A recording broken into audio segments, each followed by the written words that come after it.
Hello everyone. आप सभी मुख्य सेविका की आप सभी बहनों को बहुत बड़ी जो है अपडेट मिल रही है।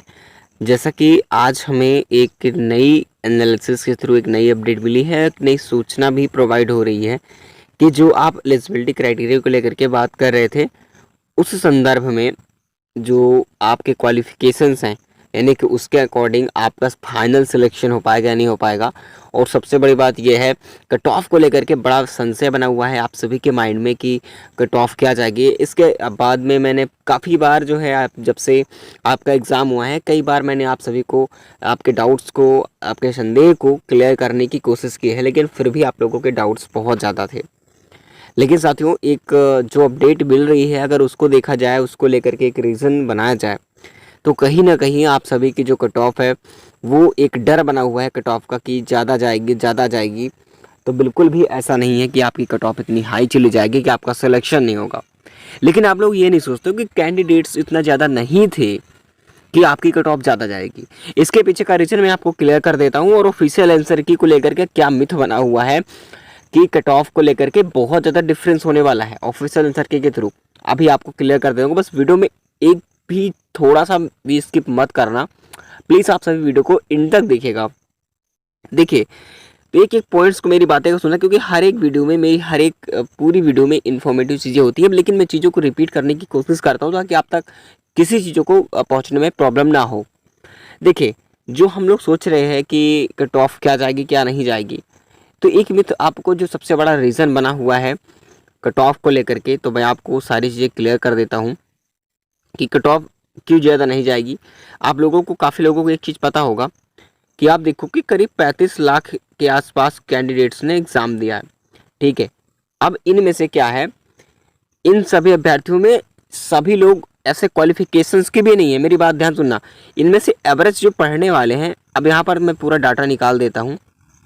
एवरेज जो पढ़ने वाले स्टूडेंट्स हैं, तो सही तरीके से प्रिपरेशन की है, जिन्होंने सीरियसली मन लगा करके उन्होंने मेहनत किया है, अगर मैं उनकी बात करूं, तो केवल इसमें हो सकता है कि 10,000 के आसपास। मैंने काफ़ी ज़्यादा बता दिया। अगर आप इन 35,000 में से अगर देखोगे कि जो रियल में सीरियस होंगे पढ़ने के लिए, उन्होंने सीरियस रहे होंगे, अच्छी प्रिपरेशन रही होगी, क्योंकि एग्ज़ाम में इस बार थोड़ा सा मॉडरेट देखने को मिला है, टफ भी देखने को मिला है, तो उसके अकॉर्डिंग मुझे नहीं लगता कि ज़्यादा कैंडिडेट्स ने अच्छा से तरीके से पेपर। अब जरूरी नहीं है कि भीड़ तो बहुत होती है, देखिए भीड़ बहुत बहुत होती है, लेकिन उस भीड़ में आपको उन लोगों को चुनना जो सही है कि गलत है, बहुत डिफिकल्ट होता है। लेकिन हमने एक एवरेज निकाला है, ये सबने सबसे ज़्यादा ही बता दिया कि 10,000 करीब होंगे जो पढ़ने लिखने वाले, जो अच्छे तरीके से पढ़ रहे होंगे, जिन्होंने तैयारी अच्छे से की रही होगी जी जान लगा करके, ठीक है। मैं 10,000 निकाल रहा हूँ, जो कि 10,000 नहीं होंगे फिर भी। अब यहाँ पर से अब कौन से निकल के आएंगे, यहाँ पर से भी कुछ निकलेंगे। अब उसमें निकलेंगे कौन, इनमें से कुछ ऐसे भी कैंडिडेट्स होंगे जिनका कि हो सकता है क्वालिफिकेशंस जो होती है, जो योग्यता से लेकर के उनको पास वो योग्यता ना हो, जैसे कि होम साइंस हो या फिर आपके सोशलॉजी वगैरह, जो भी आपके सिलेबस जो विषय हैं, ठीक है, जो कि इनकी क्वालिफिकेशंस मांगी गई थी, रिक्वायर्ड मांगी गई थी, उस रिक्वायरमेंट के अकॉर्डिंग आपने फॉर्म अप्लाई नहीं किया था, लेकिन आपका फिर भी, देखिए इसमें किसी को ये नहीं कहा गया था कि आप फॉर्म अप्लाई नहीं कर सकते हो। अगर आपने ग्रेजुएशन कर रखा था BA आर्ट्स से, तो आप अप्लाई कर सकते थे, लेकिन जो सिलेक्शन होना है उन्हीं का होगा जो रिक्वायरमेंट क्वालिफिकेशंस की थी रियल में। वो डॉक्यूमेंट वेरिफिकेशन समय सारी चीज़ें क्लियर होंगी, उसी समय बाहर निकाला जाएगा जो क्वालिफिकेशन जिनकी डिफरेंस होगी, ठीक है, डिफरेंट क्वालिफिकेशन से, तो वो नहीं लिया जाएगा। ये बात आपको ध्यान रखना है। तो इनमें से अगर निकालो तो अब ज़्यादा लोगों के पास नहीं होगा, हो सकता है कि इनमें से 5 से 6,000 कैंडिडेट्स के पास हो। आप सोचोगे सर इतना है फिर भी वैकेंसी तो कम, वैकेंसी और भी कम है, इससे इनका सिलेक्शन हो जाएगा। लेकिन ये बात रखो कि अगर इतने हैं, अगर इतने भी हैं, तो इनमें से क्या होगा, अभी डॉक्यूमेंट वेरिफिकेशन में छटने वाले हैं, क्योंकि काफ़ी ज़्यादा इशूज़ हो सकते हैं डॉक्यूमेंट वेरिफिकेशन में। कौन कौन से डॉक्यूमेंट्स लगेंगे, उसमें बहुत सारे इशूज़ होते हैं, और ज़रूरी नहीं कि इन 5 से 6 जो 6,000 कैंडिडेट्स होंगे, इन सभी के कैंडिडेट्स के अच्छे मार्क्स हों, यानी कि इनके अच्छे ठीक ठाक मार्क्स रहे हों जिनसे सिलेक्शन हो सके, ठीक है। काफ़ी तरीके प्रक्रिया है जो छाँटते छाँटते यहाँ तक आ जाएगी। लेकिन आपको ध्यान रखना है कि इनमें से अगर कैंडिडेट्स को बनाएगा कट ऑफ, तो इतना नहीं कि 6,000 कैंडिडेट सभी के पास कम से कम 60 से 65 मार्क्स हो, ऐसा हो ही नहीं सकता। इतना मार्क्स होंगे ही होंगे। ये बहुत सारे रीजंस हैं जो कि मैं समझा चुका हूँ पिछली वीडियो में, और आप लोगों को योग्यता से संबंधित कौन कौन सी योग्यता इसमें ली गई है, ठीक है, क्योंकि एलिजिबिलिटी क्राइटेरिया को लेकर के हमने बताया था आप सभी से कि आपका एग्जाम इसी क्राइटेरिया पर होगा, कोई सिलेबस में चेंज नहीं आएगा, ना कोई योग्यता में चेंज आएगा। एलिजिबिलिटी क्राइटेरिया पर जो एग्जाम इस बार 2022 वाला होगा, ठीक, मैंने आप सभी से पहले भी कहा था कि कोई चेंज नहीं आएगा, आप इसी थ्रू की एग्जाम दोगे। हाँ, जो नेक्स्ट वैकेंसी आएगी उसमें आपको चेंज देखने को मिल सकता है, लेकिन इसमें कुछ भी नहीं होगा। जो क्वालिफिकेशन मांगा गया है वही उसमें डिमांड की गई है, वही लिया जाएगा। ठीक है, इतनी बातें क्लियर। तो कट ऑफ कम जाएगी जाएगी, ये चीज़ें आपको मिथ जो बना हुआ है, कोई बता रहा है कि 65, कोई 70 बता रहा है, तो इतना ये बिल्कुल गलत है। इतना ज़्यादा कट ऑफ नहीं जाने वाली है। कुछ आप लोग एनालिसिस के थ्रू आप बताइए। चलिए मैं आपको कट ऑफ एक बार डिस्कस कर देता हूँ। देखिए, जो हमने यहाँ पर कट ऑफ आपको दिखा रहे हैं, यहाँ पर आप देख सकते हैं 2023 के, जिससे आपका सिलेक्शन वाली में कट ऑफ बता रहा हूँ। जो लोग बता रहे हैं कि 60 जो है 65 जाएगी, ऐसा कुछ भी नहीं है। अभी तक के आपके बताने के अकॉर्डिंग मैं आपको बता दूं, करीब यूआर में 55 से 56 के बीच, ओबीसी में 52 से 54, ईडब्ल्यूएस में करीब 52 के आसपास, एससी में 55 से 48 और एसटी में 42 से 45, और जो फिजिकल हैंडीकेप्ड है 40+। और जो यहाँ पर बात करें फ्रीडम फाइटर की, काफ़ी लोग बात कर रहे थे, तो मैं आपको बता दूं करीब 38+ के आसपास रहेगा। ये आपका फाइनल की मैं बात कर रहा हूँ। हाँ, अब ये बात जरूरी कि आप सोच रहे हो कि एग्जैक्ट बिल्कुल यही कट ऑफ रहेगी। देखिए, मैंने एग्जामिनर हूँ, नहीं मैं बता सकता हूँ कि आपके मार्क्स कितने हो सकते हैं, लेकिन आप लोगों ने जो कमेंट किया है, जो वोट्स किए हैं, उसके अकॉर्डिंग अगर मैं बात करूँ कि कम से कम आपके जो कट ऑफ का क्राइटेरिया है कुछ इस प्रकार से है। लेकिन सबसे बड़ा जो आप लोगों को राज मिलने वाला है वो आंसर की के थ्रू।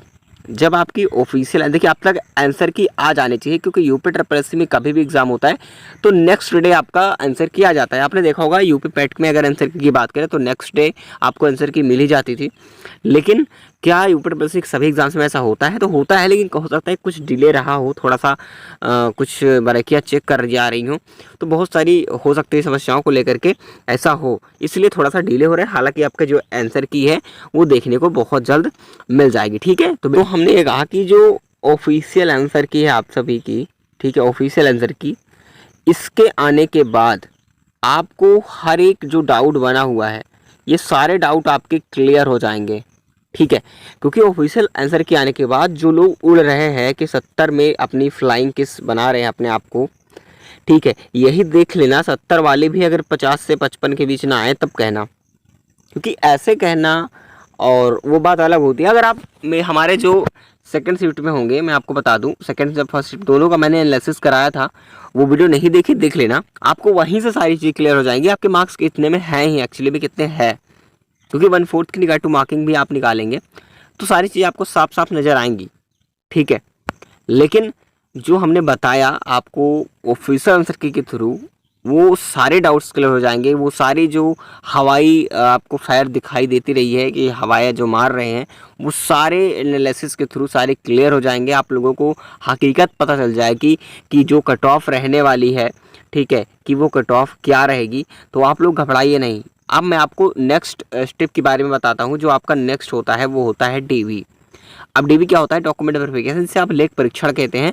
ठीक है, इसको आपको डॉक्यूमेंट वेरिफिकेशन करवाना होगा। ये नेक्स्ट स्टेप आपका यही होगा। इसके लिए ही शॉर्ट लिस्ट करेंगे। कितने कैंडिडेट्स को करेंगे? करीब हो सकता है कि 3 गुना ले, 5 गुना भी कैंडिडेट्स को बुला सकते हैं डीवी के लिए।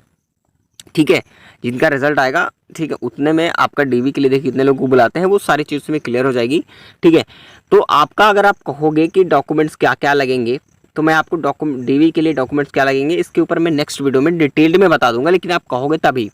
ठीक है, क्योंकि देखिए डॉक्यूमेंट्स क्या क्या लगेंगे इसके बारे में सारी जानकारी हम प्रोवाइड कराएंगे आप सभी तक, ताकि जिनके त्रुटियां हो, जिनके डॉक्यूमेंट्स में प्रॉब्लम चल रही हो, वो डॉक्यूमेंट्स इशूज़ जो है वो करेक्शन करवा सकते हैं। क्योंकि अगर आप सोचोगे रिजल्ट आ जाए उसके बाद डॉक्यूमेंट सही करवाएंगे तो बहुत समस्या आ जाएगी और आप बहुत टाइम लग जाएगा उसके लिए। ठीक है, अब टाइम लग जाएगा तो, क्योंकि देखिए जब आपका डॉक्यूमेंट वेरिफिकेशन होगा, अगर आप सोचोगे उस समय आप बनवा लो, डॉक्यूमेंट बनवा लो या किसी करेक्शन करवा लो, तो उस समय नहीं हो पाएगा इतनी जल्दी। ठीक है, देखो अगर मान लीजिए अगर आप ये डाउट में हो कि हमारा सिलेक्शन पता नहीं होगा या नहीं होगा, हमारे कितने मार्क्स, ये डाउट में पड़े हुए हो, तो ये भी भूल जाओ। क्योंकि देखिए अगर एक बार आप डॉक्यूमेंट्स को सही करवा लेते हो तो एक बार नहीं, आपके सारे कभी भी एग्जाम आप दोगे, सारे एग्जाम्स में काम आएंगे जब आपका सिलेक्शन होने वाला होगा। बार बार परेशान होने की जरूरत नहीं होगी, इसलिए बार बार आपसे भी कहता हूँ।